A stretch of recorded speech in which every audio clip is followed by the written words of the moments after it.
So today I want to talk about something very difficult.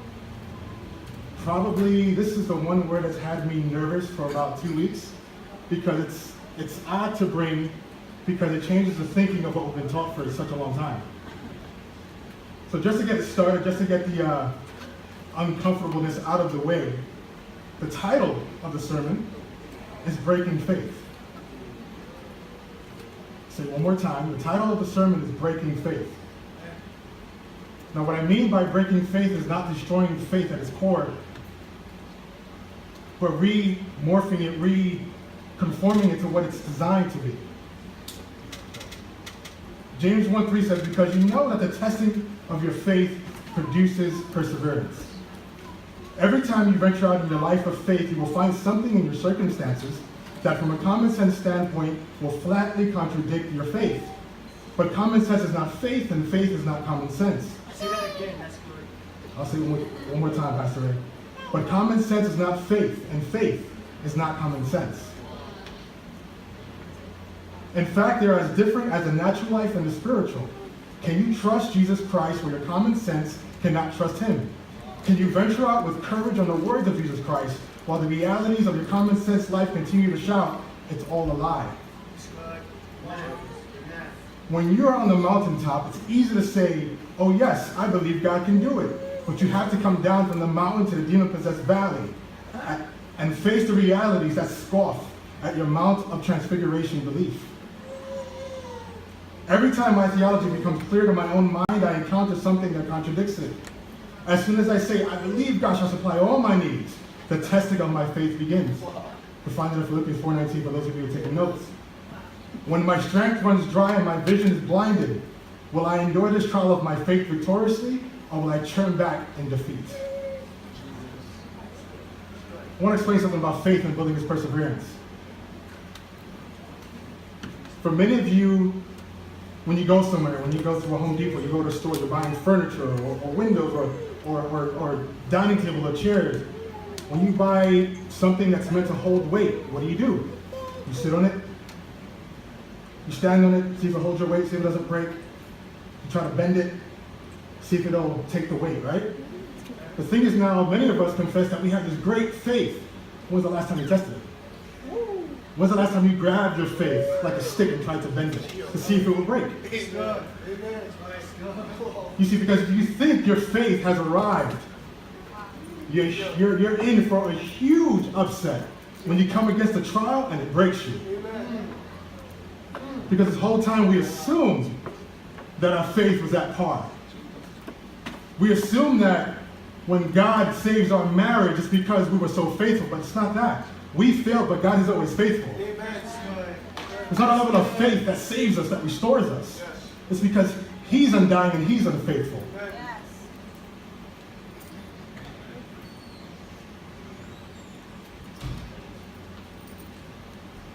Faith must be tested because it can only become your intimate possession through conflict. So what is challenging your faith right now? The test will either prove your faith right or it will kill it. Here's a misconception that we have in the body of Christ. If I step out and I do something wrong, God forbid I step out on my wife, God forbid I talk about the pastor, God forbid I steal, and then God saves us from that, we think that's a trial we conquered. God's test don't come from us screwing up. That's God's saving grace. That's not a test we passed. We failed and God had to step in and clean us up. Wow. Good. That's good. Too many people use their own mistakes in life and try to transform it and say, oh, that was a trial I went through. No, it wasn't. Because God gives trials. Wow. So we go through this day after day, month after month, screwing up before God in his grace naked. And we think that because we made it, we think because everything is good, finances are good, job is good, relationships are good, marriage is good, that we've passed these tests. God would never put us in a trial that causes us to purposely sin.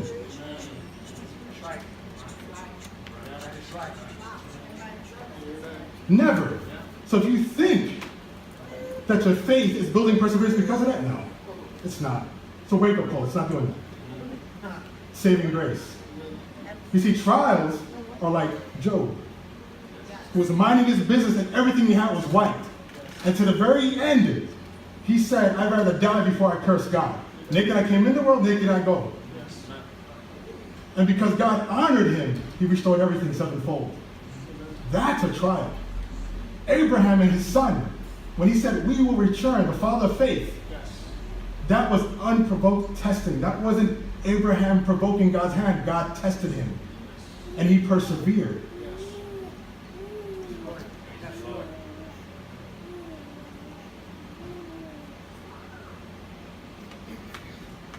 Matthew 11:6 says that Jesus said, blessed is he who was not offended because of me. The ultimate thing is confidence in Jesus. Hebrews 3:14 says that we have become partakers of Christ and we hold the beginning of our confidence steadfast to the end. Believe steadfastly on him and everything that challenges you will strengthen your faith. There is continual testing in the life of faith up to the point of our physical death, which is the last great test. Faith is absolute trust in God. Trust that can never imagine that he will forsake us. And that's in Hebrews chapter 13. The Bible repeatedly says that God has promised to meet your needs. It says in Philippians 4:19, and my God will meet all your needs according to the riches of his glory in Christ Jesus. But the Bible also tells us that with every promise comes a condition. One of those conditions for this promise is that you have to trust him. The more you trust God, the more God is able to meet needs in your life. So how can we learn to trust God more so he can meet all of our needs? How can we learn to have greater faith? Well, here's a secret. You don't gain faith by sitting in a Bible study group or just talking about it. I'll say that one more time. You don't gain faith by sitting in a Bible study or just talking about it. Me, right now, giving this word about faith is not going to build our faith. It's just informing us of where we stand in faith. Wow. That is good. You see, faith is when everything is failing and you do nothing but stand still. Yeah. Nothing but stand still. Yeah. Not, I'm going to try to do this, and if it fails, I got God to lean on. No. You stand still from the get-go. That's faith.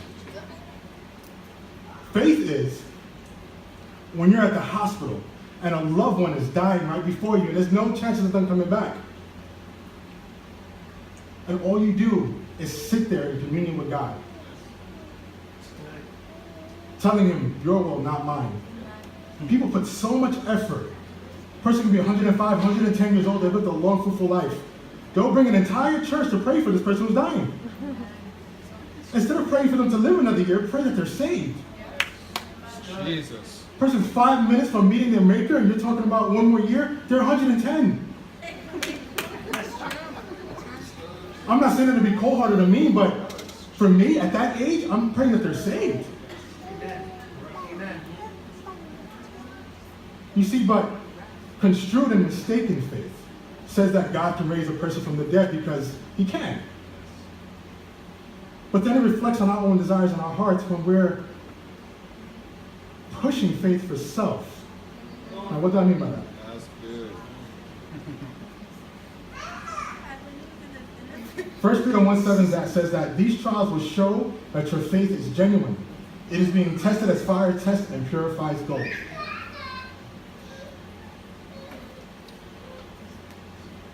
There are 4 common trials that God uses to test our faith. And chances are, one of these right now. First test, the pressure test. How will you handle stress? Will you depend on yourself or will you depend on God? Psalms 50 verse 15 says, call on me in the day of trouble, I will deliver you and you will honor me. So do you turn to God when you're in trouble or to other things? Yeah. When you're going through stuff at work, Yeah. do you start talking about this to friends or you just go to God? Yeah. When pastor says something that kind of bothers you, do you go to people in church or do you go to God? When you're not liking how things are going in the church, when cliques are forming, little groups and gangs with little bandanas, do you form your own clique or do you just go to God? That's good. You see, faith allows us to not be offended. Yes. Faith gives us this ability, this divine strength to not be offended. To not cry and moan and murmur in every situation. The worst part about lacking faith is that every time you're in a bad situation, God has to hear your murmuring. But faith doesn't murmur. It doesn't complain. It waits, trusting on God.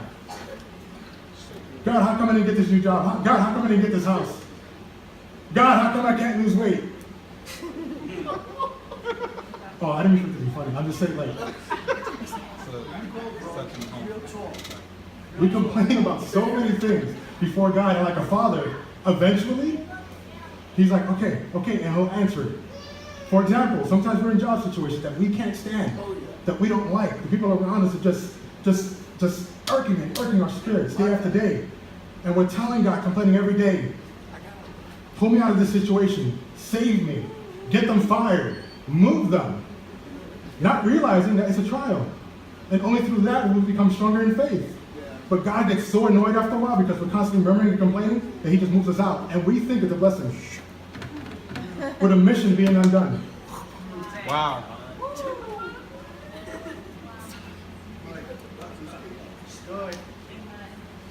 We assume it's a blessing. We're like, wow, I got some more pay, I got perks, I got the hours I wanted. But you failed the test.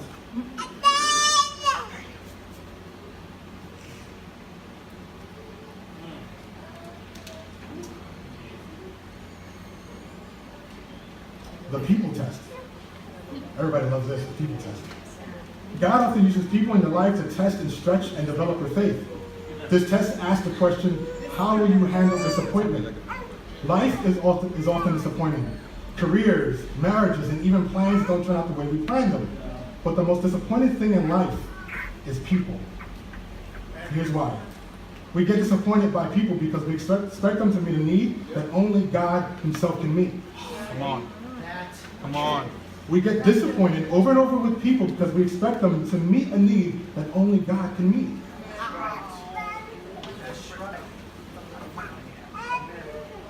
Noel can pray with me, but he can't set my mind straight.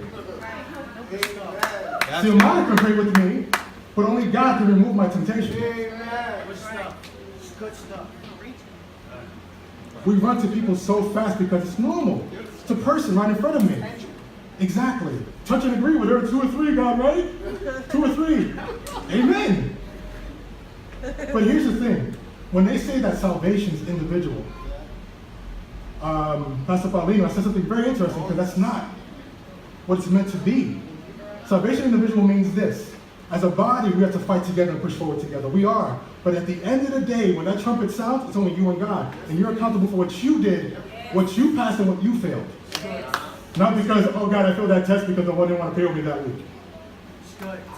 Are you kidding? What?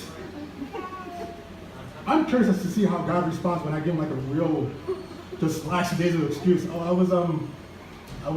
was recording a video and he was like, that's your reason for not passing my test? That's your reason for not going in? That's the reason. Jesus.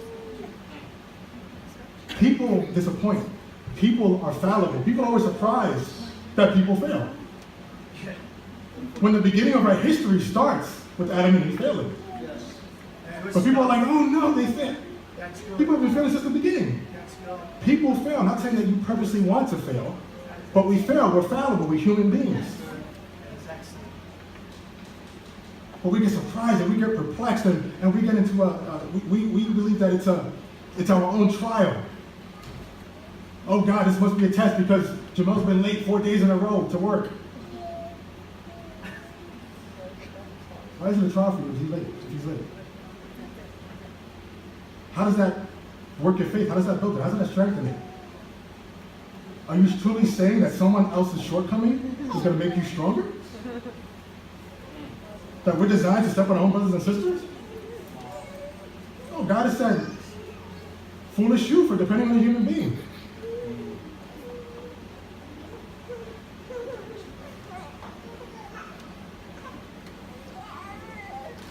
Jeremiah 17:7 says that, blessed are those who trust in the Lord and have made the Lord their hope and confidence. Isaiah 49:23 says that, those who hope in me will not be disappointed. God has promised to meet all your needs according to the riches of his glory, which you read. But with every promise, God wants you to learn to trust him, and that's weird. Persistence. The persistence tense answers this question. Will I keep my commitments? Life is about making commitments. The problem we have today is that most people are half committed to 24 things, instead of being totally committed to 1 or 2 things in life that really matter for now and eternity. That's good. You see, in church, I noticed that we have this thing called, well, not an actual church, but what the church has made it, called accolades. And we're trying to do everything to be noticed, to gain ranks, to gain stripes. Last time I checked, we don't wear uniforms to church. We don't wear accolades here. Let's say, nobody doesn't have a badge that says Noel the armor bearer. Pastor Ray doesn't have associate pastor by his grace. Antonio, aficionado video recorder.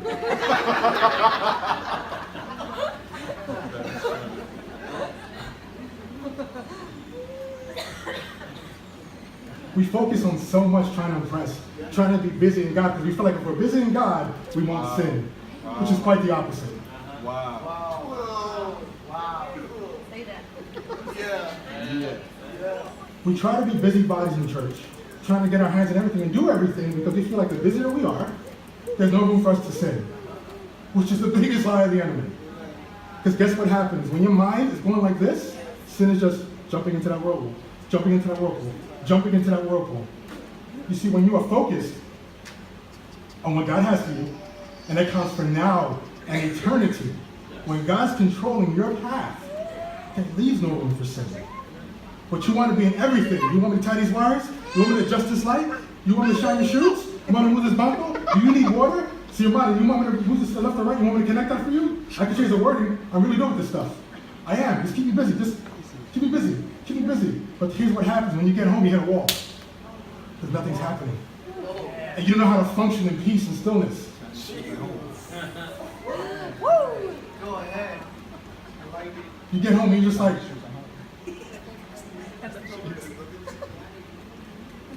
you don't know what to do with your hands. Your hands are like right here.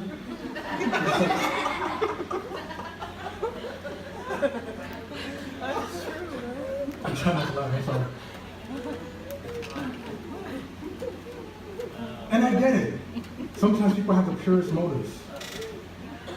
They want to be busy. They want to do for God. They want to be functional because they feel like, they spent all these years not serving God, that they have to do something to make up for it.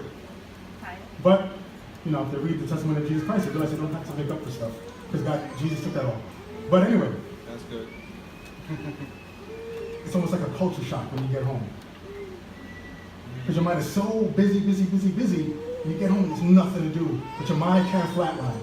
So now, there's not things of God running through your mind now. It's emptied out now. So now what else is going to go in there?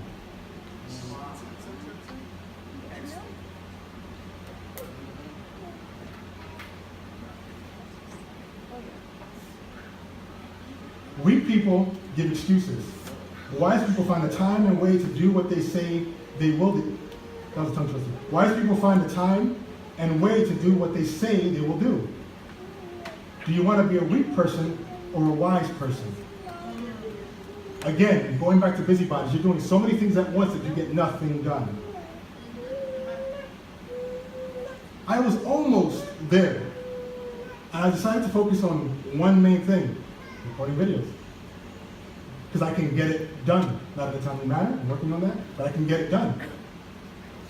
And now I'm venturing into teaching. And now, of course, up here I'm preaching.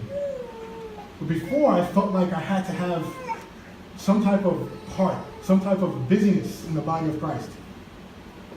And it got to a point where God said, you need to stop and focus. Because you doing more is only hindering your spiritual relationship with me. Because you're not even focused on me. Every time I was home, I was thinking of what else to do for the body. What else to do for the body? What else to do for the body?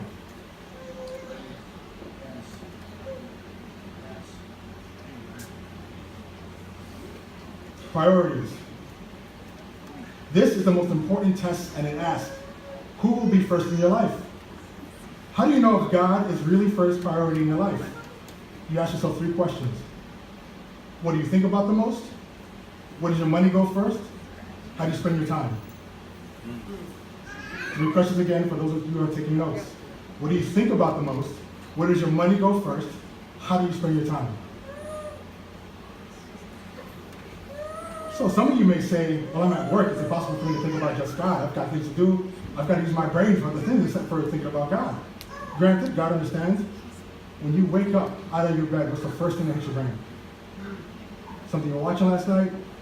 A song? I've woken up with like house music in my ear. I didn't even listen to house music. But also there are times where I wake up with a verse or a beautiful song. It's a very overlooked question about what do you think about the most? Can any of us honestly say that from the moment we woke up today until now, that God took up more than half of that thought process?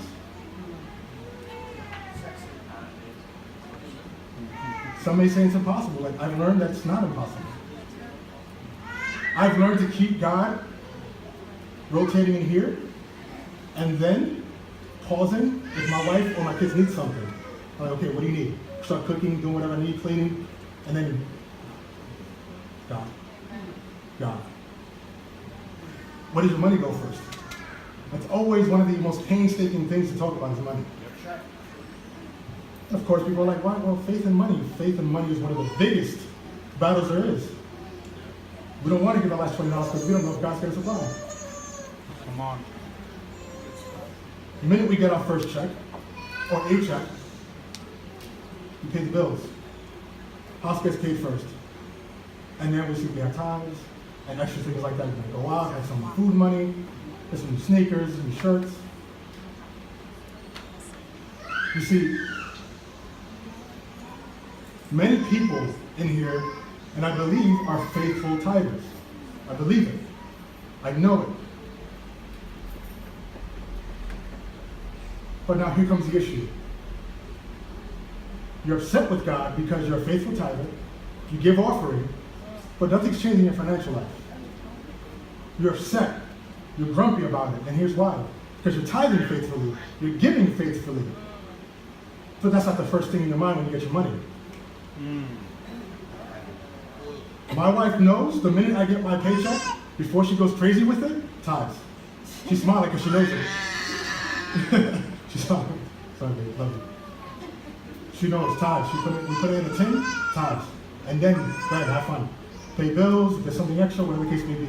Tithes is first. I'm not one that cares about money, never have and never will.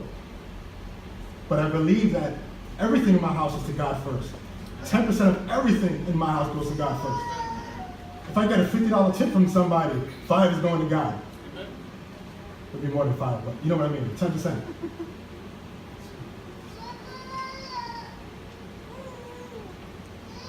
How do you spend your time? How many of you here pray every day? Rhetorical question. This is rhetorical, not meant to be answered. How many of us pray every day? Read the word every day? Fast once a month? Sounds said once a month. Just once. Can I be transparent? I don't pray every day. I don't. I don't read every day. I should. And I haven't fasted in 6 months, 7 months maybe. And this should be something that's continual. And that's where God got me with this. Because whenever I bring a word, it has to hit me. It has to make me feel like this big. And if you guys feel this big with me, amen. If not, then it's just for me. I can come up with the excuse that I'm working, that I'm taking care of the kids. But one thing I've learned is that my wife doesn't use that excuse. My wife gets up like at 5:30 every day. She'll pray and then she'll work out. And then she'll get ready for work and get the kids ready for school. I go lay down in bed, pop on my CNN, looking at news. My wife is there praying for like 40 minutes. I'm just looking at her like, like she don't know, but she's convicting me right now. Like I was looking at her, I just be like on my phone, I'm just like, throw myself over and start praying. Oh man. I love my wife because she keeps me in check. When she sees me coming out of my flesh, she's just like, no, reel it back in, reel it back in.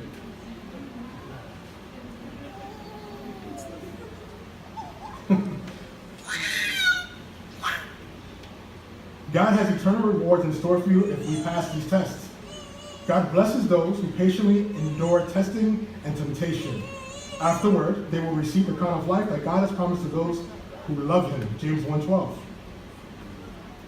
Christians who are in constant pursuit of answers from God to explain why things happen in life lack contentment and become increasingly frustrated when their questions go unanswered.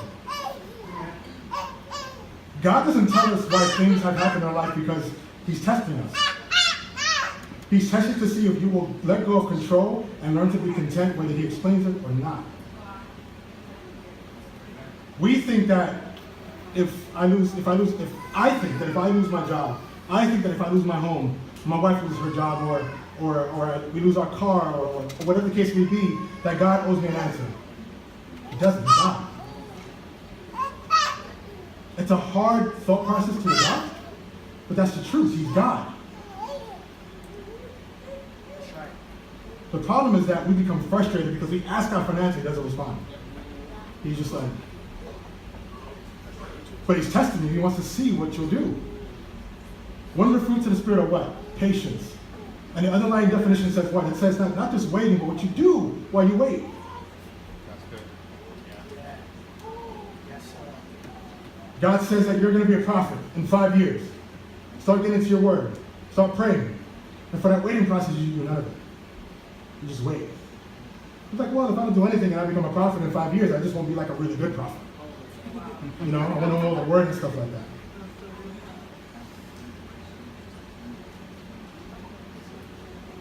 I've come to learn, since coming to Bible Grace Fellowship, 5 years I've been attending, a little over 5 years, that God works best in silence.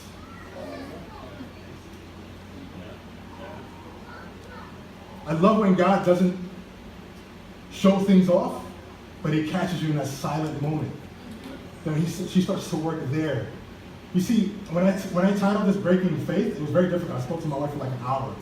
I was like, if I say this, people are going to flip. Breaking faith. But it's because I came to a crossroads about a year ago where common sense and faith struck each other. And I was really starting to question my faith. Sounds crazy, I know, a year ago. And I made up in my mind that I was going to go for it. I was going to keep digging like an atheist would until I came to the conclusion that there's more evidence for God than against him. I had to do that for myself. You see, Brother Rich said something really good last Sunday with intimacy with God. He said that people say God is good, but you say it just because they say it. People say he's an awesome provider, but you say it just because they say it. He may not have done it for you yet. You see, I've always loved God. I've always known he was powerful. But in this last year, I had to figure it out for myself. Step away from everything and get in my own time and my own research. And started researching. Reading poets like Socrates and Aristotle, looking at science diagrams and whatnot. Purposely studying. Purposely trying to see if God could truly be the creator of all this. And I came to one conclusion. Who he is. I came to one conclusion. That everything manifested, everything that breathes, everything that has ideas and enlightenment and thoughts, whether it be math and science and the way the trees grow and the way it rains and the season and how the earth rotates and the sun and the eclipses, everything was coordinated by God. And it took me a lot of reading to finally say, God, wow, God, this is all you. Now, some of you may be looking at me and say, so you're saying for the first 4 years you didn't believe in God? Of course I believe in God, but there was always a conflict with my common sense. You see, because faith is what? It's the substance of things hoped for, the evidence of things not seen. Substance of things hoped for. Evidence of things not seen. I had to get to that point where the substance in me was invested in the things hoped for. And the evidence I had were for the things not seen. I had to come to that conclusion. I had to tell common sense, take a back seat. I get what you're saying, but this is God. Amen. I know in the beginning, I was like, ooh, Antonio, I'm telling Pastor. You believe in God? Of course I believe in God. But I had to get my mind to that point. You see, we all have our struggles. Mine is my mind, my thought process, how I think. Amen. That's just the way I am. We're here. For me, it's at times it was a weakness. It was a big hindrance. But I got to that point where I was like, yeah, it's God. Okay, that's it. That's all I needed.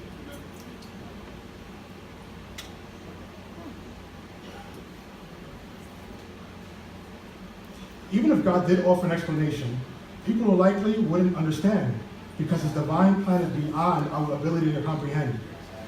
Additionally, knowing the reason why doesn't ease the pain.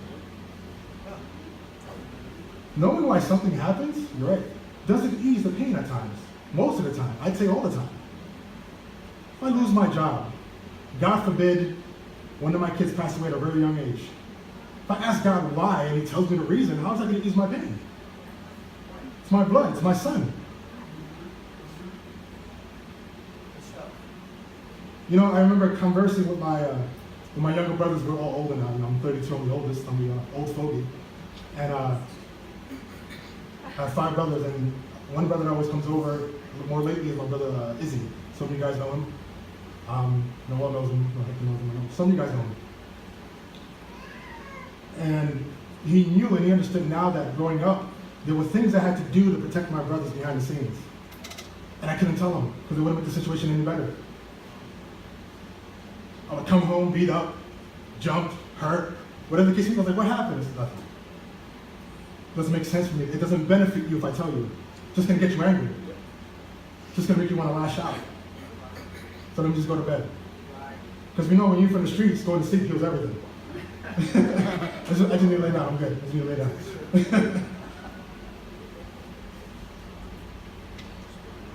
There's situations that need to be explained.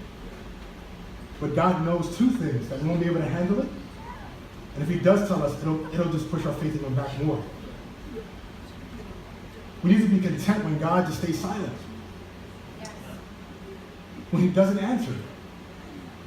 When he does something and he doesn't send an explanation. He doesn't send a prophet saying, this is why you went through this. And this is going to make you this, this, and this, and this. No. When that happened to Job, there was no explanation. The man lost all his kids, all his livelihood, his possessions. God didn't come once to explain what happened. He was there by himself, being mocked by his friends, and eventually his wife. But by himself. And never questioned God. He just sat there. There was a time where, that's a whole other preaching, where he does say something to God and God goes off on him, but it's a different sermon, but it's strong. It's human nature for us to question things. It's human nature. We wake up, what do? We check the weather. Something happens in the news, we want to know why it happened, who did it, what religion was behind it, what caused it. Us as humans want to know everything. I say it's because it's the divine essence of God within us. That essence, that Holy Spirit that wants us to know things. Because we're designed to know things, but right now we can't. So we're always hungering for that. It's an age of knowledge. Everybody wants to know everything. At the tip of their fingers, fast. And God is saying, no, you can't handle it right now. If I told you, it would blow your mind. You know why people faint? You know why people faint when they see something crazy? I'll tell you guys right now. If you were to float and fly, like right through the wall, put a hole in the wall, boom, chop the thunder right through the wall, right? Right? And people faint. That's my brother. That's chop the thunder. And you fly through the wall. I keep forgetting the stream. Sorry. And you fly through the wall. Your mind can't calculate it. So people faint, their mind shuts down to protect you. I read that, learned it. When people faint when they see something like that, it's not fear. the mind can't comprehend it, so it shuts down. Because our mind is finite, but God's knowledge is infinite. Finite, I said finite, sorry, finite. But God's knowledge is infinite. So when we try to comprehend God, the mind starts to shut itself down. Slowly but surely. I tried that and almost went crazy trying to understand God. I really tried. I used to hear these things about God is like taking an ocean and putting it in a cup. And I was like, with technology, you can, decrease cells and fit in the cup if you wanted to and stuff like that. It's me in my head. And you sit there and you ponder, and you're trying to understand God at His very origin. Sit there, honestly try it one day. Sit there and try to understand God at His core. Try to understand where He came from. Really try to think back. You can't. I've tried. All it did was give me a stomachache. It made me nervous because the more I try to think back, the more I realize how powerful He was. Because He has no beginning. But us as humans work in time. But we serve a God that not. He works outside of time. So it's like, how do you exist forever? How do you exist eternally? There's no beginning. Like you, like as a baby God and grew up. You didn't have like godparents. That's where the term came from. This is my thought process. This is how I build a relationship with God. God is probably laughing like, this guy is harmless.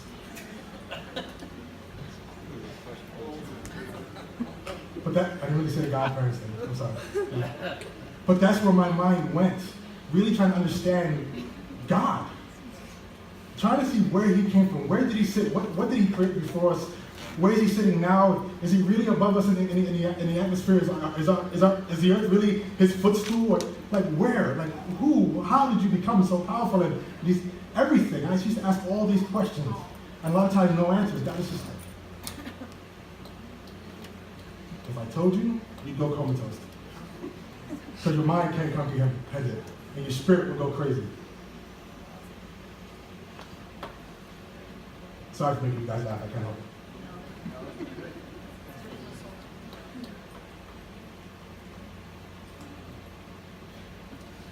When God is silent in your life, you're going through a test. When you don't hear God and He feels like a million miles away, this is a test. You ever been in the classroom? Teacher, face in front. Remember, like papers down, pencil, number 2 pencil. Flip the pamphlet over, break it open, start taking the test. You notice the teacher's always silent when she's there? Yep. Taking a test. Teacher's there, but they're silent. But when we're going through a test and God is silent, we think He's not there.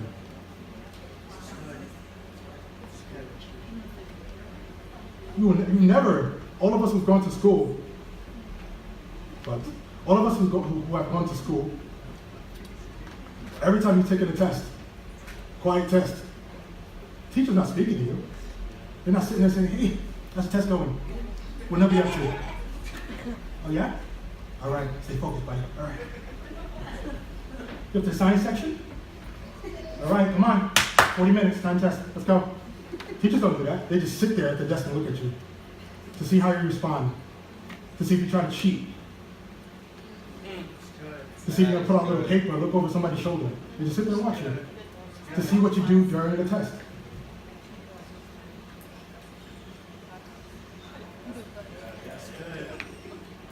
When this word came to me, I realized how many tests I failed. I was like, so He was there, and I was just ignorant to it.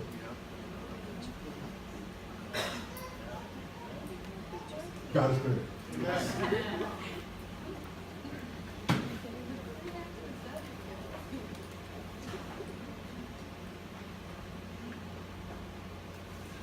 Faith has to be tested. And it can only be tested through conflict.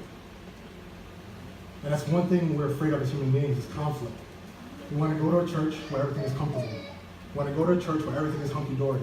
We want to have a job where nobody dislikes you. We want to have a marriage where everything is perfect. We want to have kids that respect you.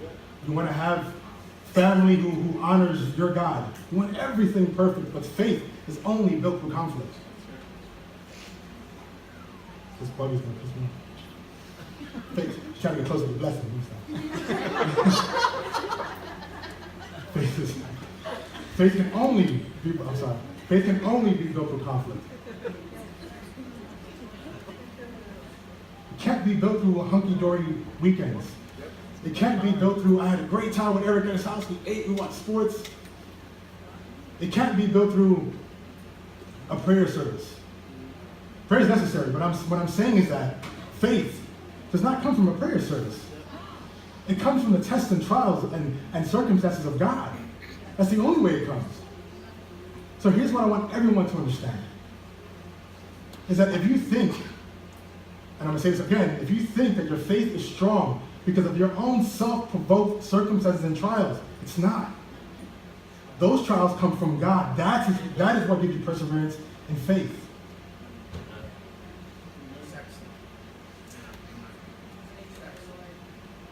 We're in a time and a generation and an age where faith is diminishing fast. People are seeing God less and less. You know what? Even in the churches, I'm going to say people see God less and less. And that's why everybody's putting up shows now, to try to attract people with all these lights and this glamour. Because just the essence and presence of God doesn't impress people anymore. It doesn't.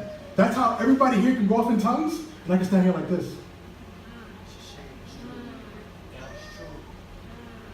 Instead of saying, wow, God, that's you. That's awesome. I want some of that. People are just like this. One of the common remedies to mega churches? Watch their sermons. Watch their sermons. Feel good, no conflict. What's the third one? Feel good, no conflict, no self-confidence, which means that whatever they tell you, it's not for self-observation. It's all God is good, He's awesome, He's wonderful, He's here, He's there, financial blessings. Yeah. Look at this beautiful church that you guys paid for, it's $15 million.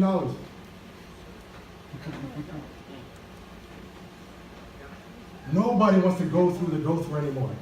And they're wondering why their faith is lacking.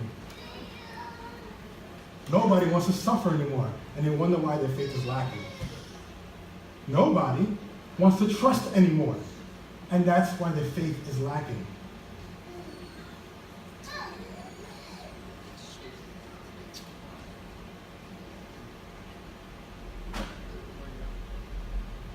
There's a verse I want to share with you guys. Where is it?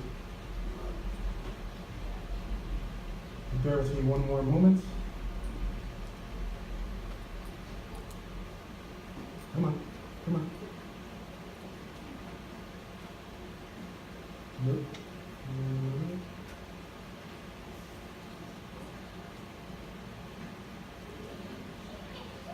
Okay. I want to go back to Philippians 4:19 where it said, God who has promised to meet all your needs according to the riches and glory in Christ Jesus. It says here, but with every promise there is a condition. God wants you to learn to trust Him more so that He can meet your needs and bless your life. Now there, it says it's a condition of trust. Let's not misconstrue that, for when God comes through for us, that it's not trust, but it's grace. Yes. Good. That's good.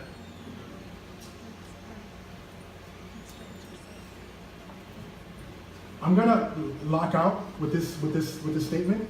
It's gonna take me a little while to explain it, but I'm gonna lock it out with this. But I want to say something. We have to come to an understanding that when God keeps pulling us out of fires and circumstances, it's not because we're trusting Him and we're faithful to Him. It's not. My faith doesn't go stronger because God saved my marriage.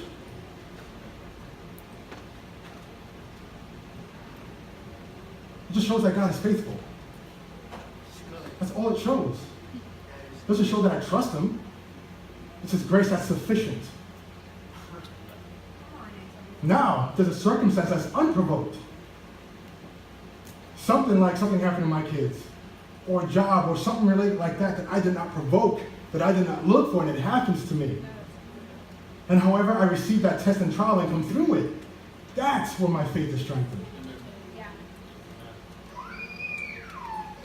We hit roadblocks, we hit glass ceilings, because we're like, yeah, God, I went through so much, but for some reason I can't get past it. I can't seem to trust you in this, or trust the situation enough to keep going. And it's because the faith you built was actually grace given from God. wasn't actual trials from God. Self-inflicted injuries that God came down and had to bandage up for you over and over again. God wants us to grow in trust and to trust so that our faith will increase. See, the more we learn to trust God, the more we are blessed. It says it clearly in Philippians 4, the more we trust Him, the more we are blessed. But how many of us really do trust God? If the world went crazy, would you really stay anchored to God? Or would you go to, number one, yourself and try to survive? Not thinking of God, going on your own strength. I've tried it sucks. You think you're strong until you hit that wall that only God can break. You think you can endure, not without God you can't. After going through this and studying this, I realized that my faith is nowhere near where it needs to be. Nowhere near, not even close. Because a lot of the things I thought were my faith increasing because of what I went through was self-inflicted. Not many of them were from God solely. It was me putting myself in a situation and God having to save me from it. Yeah. It wasn't me minding my business and everything sets on fire. And that right there destroyed me in the spirit. Destroyed me. If we can learn to really have a self-evaluation and convict ourselves that we are lacking in true faith, that's where it all begins. Take a self-examination, do a self-inventory, and think about every situation in your life. What you provoked and what came out of left field. Jot it down, look over it, see what God has tested you in, and see what you put yourself in. For me, what I put myself in is greater than what He's tested me in. Much greater. Sometimes it's a hard pill to swallow. And Tony, so you're saying our faith isn't on par? I'm saying my faith isn't on par. Like I said from the beginning, my faith is not on par. It's nowhere where it needs to be. But after this, I know what I need to do now.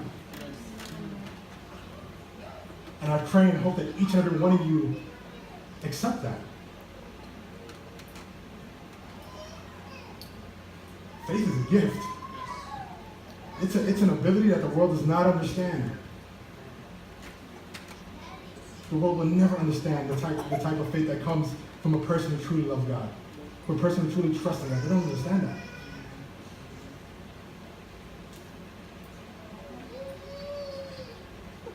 Amen? Amen. Amen. I'll finish with that.